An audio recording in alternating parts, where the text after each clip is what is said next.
So I want to talk a little bit about the maker movement and what it is and what it means to me and how you can use it in the classroom. And so the maker movement is all about learning by doing, and it allows students to take some control of their own learning and provides them with opportunities to innovate and create. And what's different about this is that students get to learn and create based on what they actually want to learn. They choose what they want to learn. You're giving students responsibility and control over what they want to learn rather than you telling them what to learn.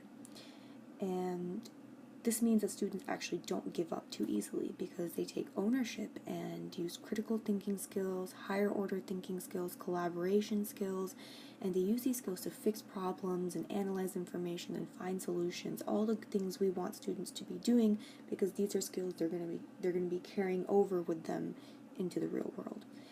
And the maker movement turns passive learning into active learning, so kind of reinforces the idea of lumped, I guess, which is less us, more them, and it makes the learning student-centered.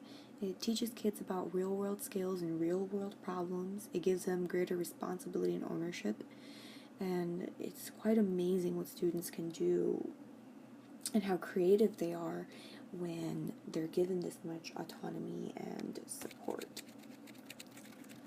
And so now I'm going to talk a little bit about technology used. And so the maker movement, yes, it is concerned with technology and robots and gadgets and toys and such, but it doesn't all have to be, because it does all connect back to STEAM, which is science, technology, engineering, arts,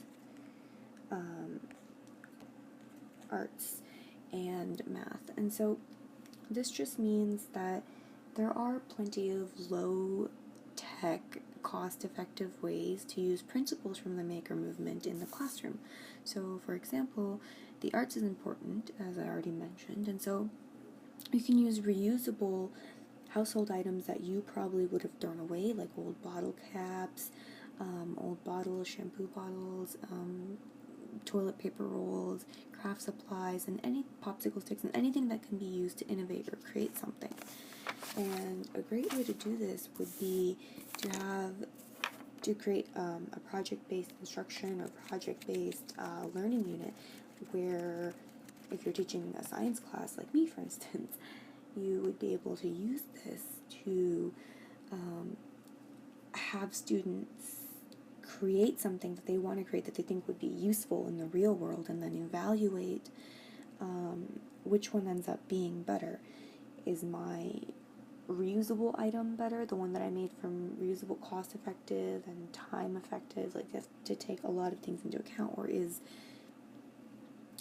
just buying it easier, and is it more time and cost effective? So there's a lot of thinking and planning that has to go into this, and it gives students a lot of autonomy on where they want to go with it.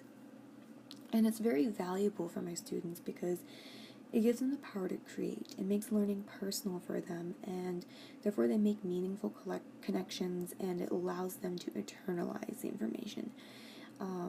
This maker movement and creation and creating things from things that people would have thrown out, it shows students that they have potential. They're creating something from what others may call trash, and it promotes environmental sustainability and reduces your carbon footprint at the same time. Promotes the 3 R's, reduce, reuse, recycle. And students can also use these materials in different classes as well.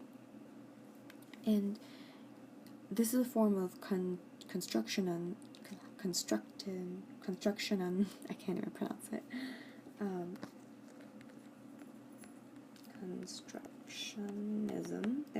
Constructionism, and this is active learning, and it builds on prior knowledge. And another thing about the maker movement and all the valuable skills is that it helps students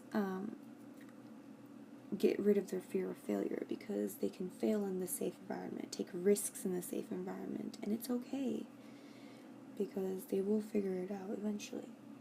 So that's what I had to say about the maker movement.